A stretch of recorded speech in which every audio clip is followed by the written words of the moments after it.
السلام علیکم دوستو، کیسے ہیں آپ سب؟ میں زبینہ فیاض ایک بار پھر آپ کے ساتھ میں شروع کر رہی ہوں Dastan Meer by Humna Rajput episode number 26۔ اور شروع کرنے سے پہلے ہمیشہ کی طرح کہوں گی کہ اگر آپ میرے چینل پر نئے ہیں یا اب تک چینل کو سبسکرائب نہیں کیا تو پلیز چینل کو سبسکرائب کر لیں، بیل آئیکن کو ضرور دبا دیں، کمنٹ کر کے ضرور بتائیں کہ آپ کو یہ ناول کیسا لگ رہا ہے، کون سا کیریکٹر آپ کو بہت زیادہ انٹرسٹنگ لگ رہا ہے، کون سا کیریکٹر آپ کو بالکل پسند نہیں آ رہا، کمنٹ ضرور کیجیے گا۔ تو چلیں ہم اس ناول کو آگے سٹارٹ کرتے ہیں۔ Flash back. وانیا جس کو ہوش کافی دیر بعد آیا تھا، خود کو رسیوں سے آزاد دیکھ کر وانیا جلدی سے کرسی سے کھڑی ہوئی، جلد بازی میں پاؤں زمین پر زور سے لگا۔ وانیا کی آنکھوں کے سامنے اندھیرا سا چھا گیا تھا۔ وانیا نے کرسی کی سطح کو پکڑا اور واپس کرسی پر بیٹھ گئی۔ اس کی نظریں اپنے ہاتھ کی ہتھیلیوں اور اپنے سرخ پاؤں پر پڑی۔ ہاتھ کی ہتھیلی پوری طرح سے جلی ہوئی تھی، جبکہ پاؤں کی نرم و ملائم جلد پر گرم پانی سے پاؤں پر چھالے پڑ گئے تھے۔ وانیا نے اپنے منہ پر ہاتھ رکھتی ہوئی سسکی تھی، اس کا انگ انگ درد سے چور تھا۔ اپنی ہچکیوں کو دباتی ہوئی وانیا آنسوں سے بھری آنکھوں کو صاف کرتی ہوئی ایک بار پھر کرسی سے اٹھ کھڑی ہوئی۔ اپنے پاؤں زمین پر سختی سے جماتی ہوئی آہستہ آہستہ سے کمرے کے دروازے کے پاس چلتی ہوئی آئی۔ اس نے اپنی نظریں ساری طرف دوڑائی، ہر طرف خاموشی کا راج تھا۔ وانیا دیوار کے سہارے چلتی ہوئی کمرے سے باہر نکلنے لگی۔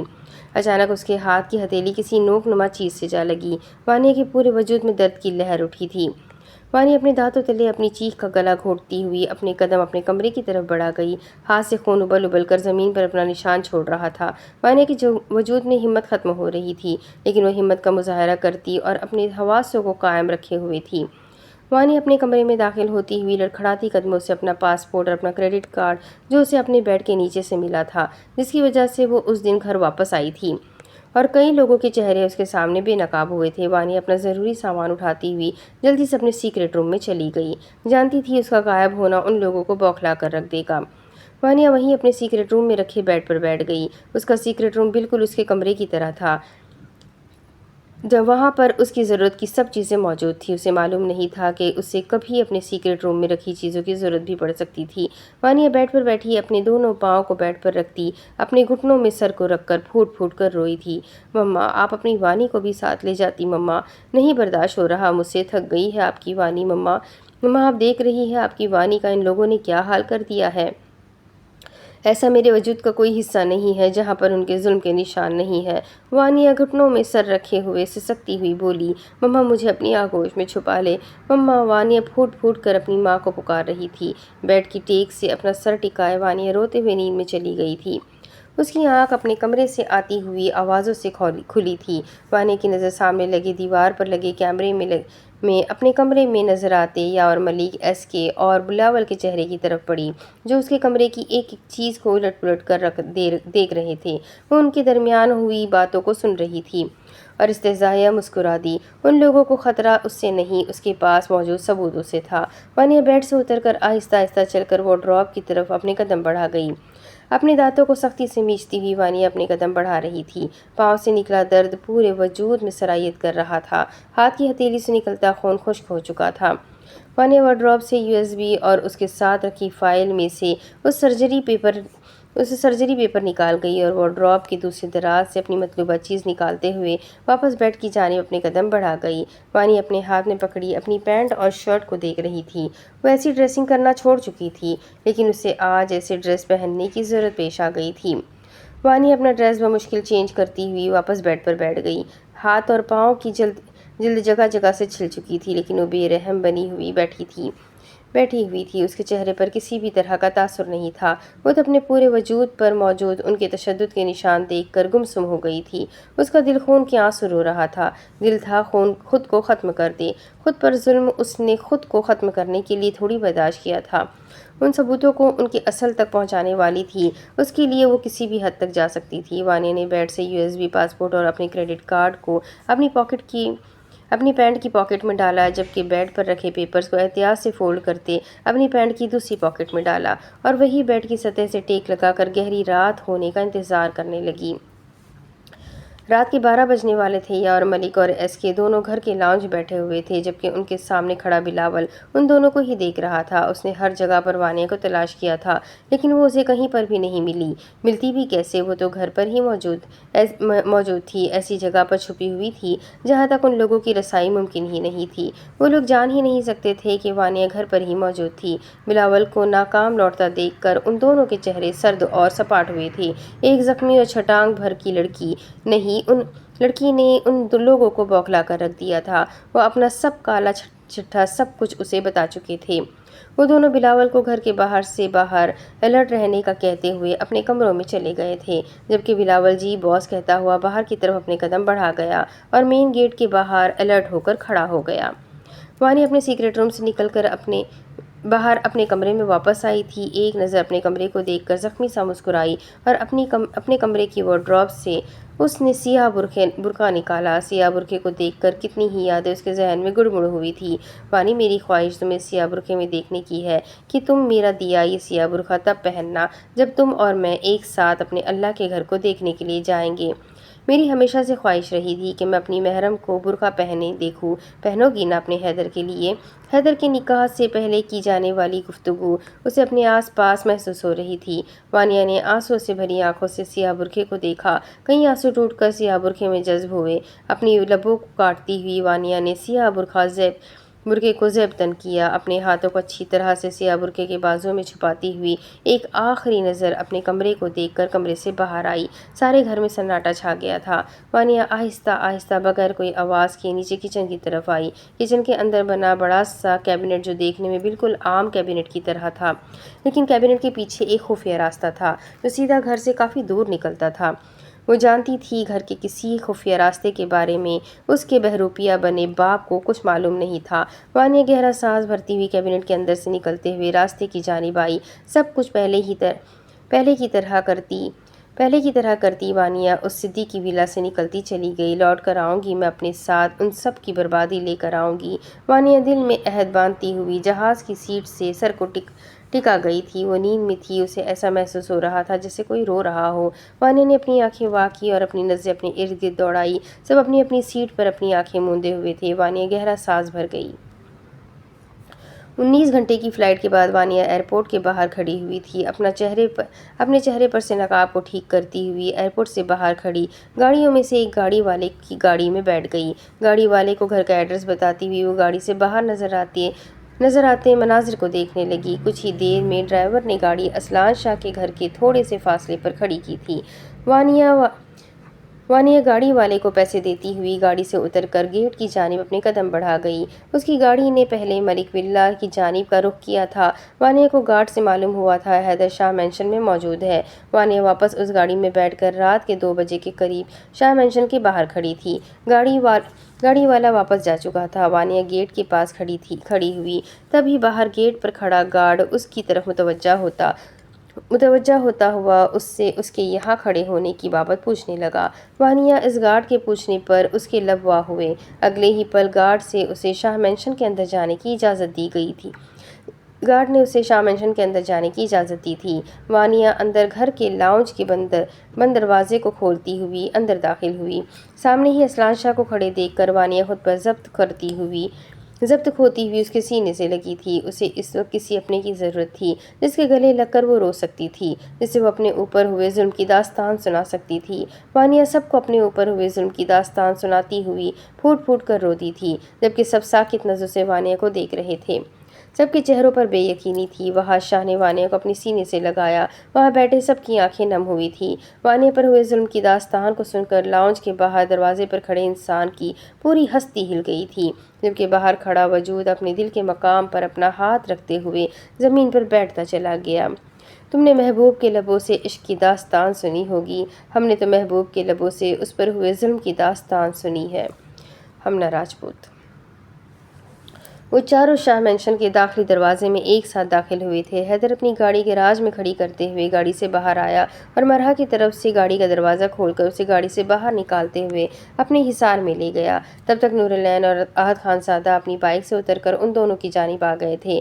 مرحا میری جان ٹھیک ہو؟ نور العین مرحا کے چہرے کو تھامتی ہوئی محبت بھرے لہجے میں بولی۔ ہاں میں ٹھیک ہوں، تم کہاں سے آ رہی ہو؟